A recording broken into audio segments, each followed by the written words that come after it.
Bonjour à celles et ceux qui ont décidé de cliquer sur ce lien. Vous êtes ici chez le négociateur de l'IMO. Je vais vous donner des conseils pour celles et ceux qui cherchent à acheter un bien immobilier. Ce sont des conseils de préachat quand vous faites vos recherches. C'est pour vous apprendre en quelque sorte à analyser un bien, une annonce sur Le Bon Coin ou Se Loger. Nous allons commencer. Si vous avez des questions, n'hésitez pas à m'envoyer des messages. À travers l'application Libox, qui est une application pour les professionnels de l'immobilier, nous allons analyser ce bien aujourd'hui. C'est un studio d'une pièce de 25 mètres carrés situé en proche banlieue parisienne dans le 94, dans la ville de Fontenay-sous-Bois. Vous en avez peut-être déjà entendu parler. Le bien est affiché à 171 200 sur Le Bon Coin et Se Loger. Mais vous allez vous rendre compte qu'il y a déjà une anomalie par rapport au prix du bien sur Se Loger. Je vais vous expliquer par la suite. Donc ici, vous avez le total du projet qui inclut les frais de notaire, 8 à 9%. N'oubliez pas donc de demander aussi la taxe foncière annuelle. N'oubliez pas de demander les charges liées à la copropriété. Ce sont des questions basiques à poser à votre agent. Lisons rapidement le descriptif. Studio, une pièce de 25 mètres carrés, très idéalement située en plein cœur de ville, du centre-ville de Fontenay-sous-Bois, à 13 minutes à pied du RER A. Dans un immeuble ancien, très bien entretenu, ce charmant studio d'une surface entièrement rénové, on va voir si entièrement rénové, c'est vrai, comprenant une entrée donnant sur une belle pièce de vie lumineuse avec cuisine aménagée ouverte et une salle d'eau avec toilette. Les points forts, situés à la limite de Vincennes, proche des commerces, ravalement, étanchéité récent. Idéal première acquisition ou investissement locatif. Alors vous allez trouver en général toujours cette mention qui est souvent erronée, parce qu'investissement locatif, vous verrez que c'est de moins en moins intéressant. Donc l'information importante ici, c'est la classe énergie, F. Apparemment, nous avons aussi 31 lots à prendre en compte. Et nous avons la date à laquelle l'annonce a été publiée, le 18 juillet, nous sommes le 19, donc je vais toujours choisir des biens récemment en vente, commercialisés, pour pouvoir avoir, si vous voulez, cette fraîcheur par rapport à l'analyse du marché. Donc nous avons résumé le bien ici, nous allons commencer. Après quelques recherches, donc l'agence ne donne pas forcément l'adresse, mais il est possible en naviguant sur Google Maps de trouver le bien. Donc j'ai trouvé le bien, c'est très important d'avoir cette information, si vous pouvez l'avoir avant la visite, tant mieux. Comme ça, vous pouvez déjà analyser le quartier, voir un petit peu les alentours. Il y a énormément d'informations juste par ce visuel, mais là c'est juste pour vous montrer le bien. Une information que j'ai pu identifier, c'est que au premier, deuxième, troisième étage, parce que ce bien est au deuxième étage, il y a un appartement qui a été vendu. Ici, l'image date de juillet 2022. Donc, on peut voir que c'est peut-être un immeuble qui a été racheté par un marchand de biens, qui a été découpé. Tout est possible. Mais en tout cas, sachez qu'il y a eu cette vente à cet étage. Ça serait important de savoir à combien l'appartement a été vendu à cette époque. D'accord ? L'appartement, le ravalement à cette époque n'avait pas été encore réalisé, je pense. Bon, mais ce n'est pas un ravalement qui inclut l'isolation, sinon il en aurait parlé. C'est pour ça que la classe d'énergie ou énergétique est toujours F. Et ça pose problème, vous le verrez.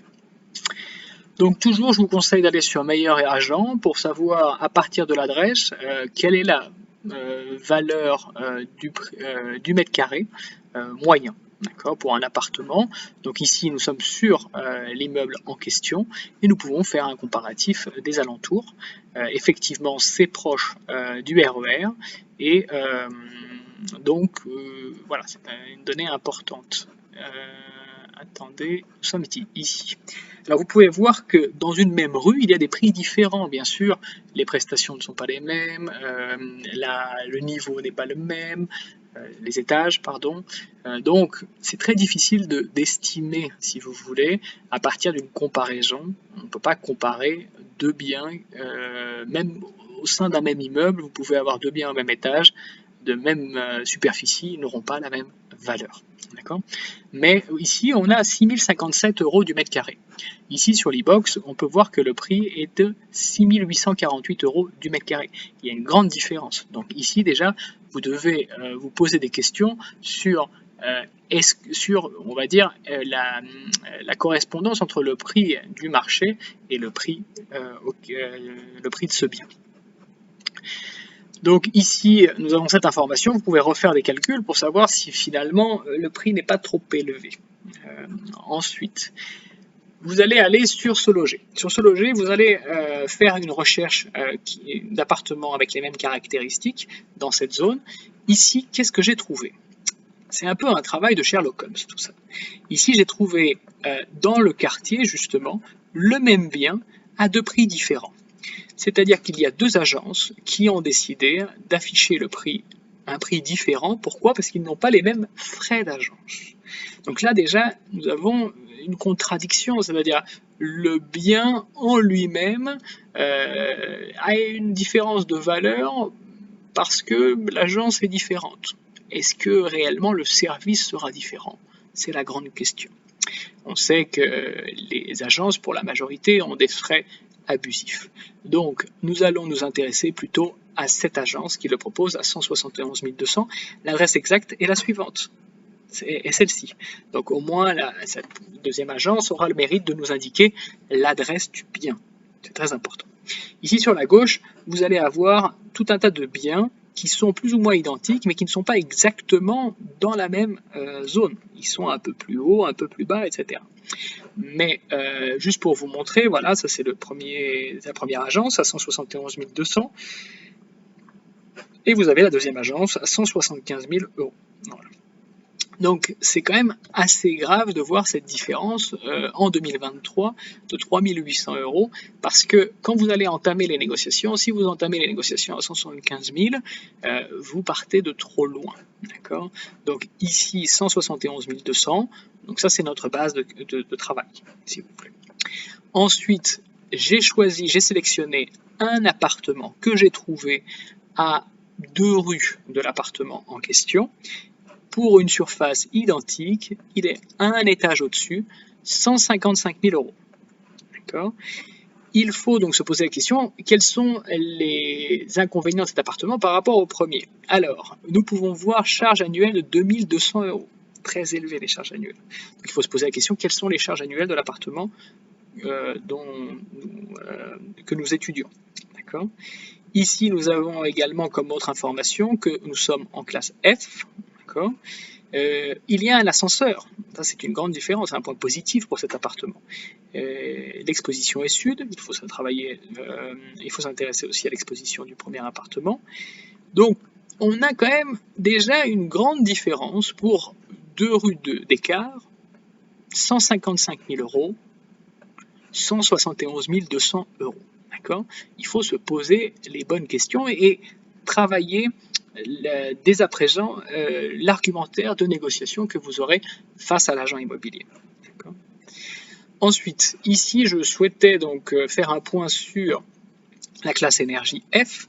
Vous verrez que à partir de, si je ne me trompe pas, à partir de 2028, le 1er janvier 2028, vous ne pourrez plus louer des biens qui sont en classe F. D'accord? En 2025, c'est encore toléré. En 2028, ce ne le sera plus.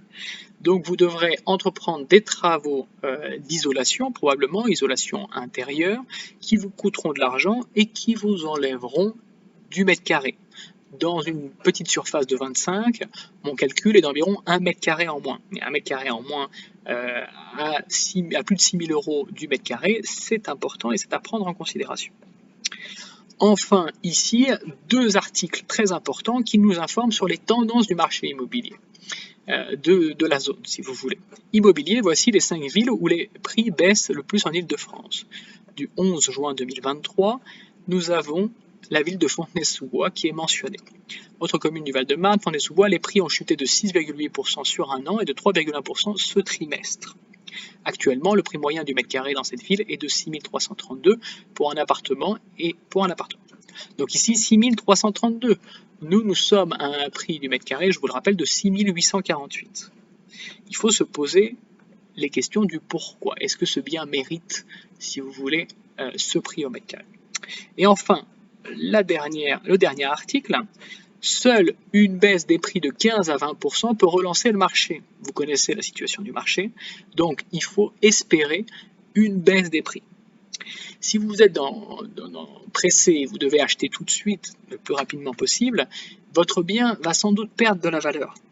Donc vous devez négocier le plus possible avant de vous lancer dans un achat. Surtout si vous le faites à crédit, surtout si vous avez mis des années pour accumuler ce capital.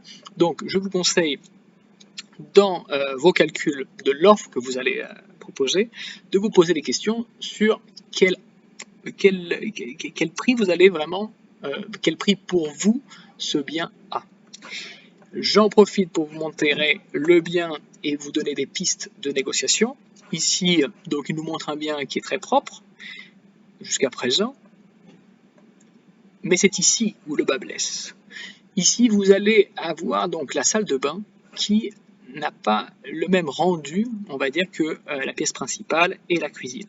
Donc vous allez vouloir automatiquement faire des travaux dans cette pièce qui vont engranger des frais plus ou moins importants pour la mettre à votre goût.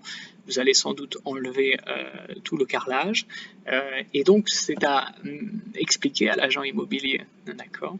Après, il vous dira oui, mais c'est tout à fait fonctionnel. Oui, mais ici la problématique, c'est encore une fois l'isolation intérieure. D'accord. Revenez toujours sur de l'objectivité.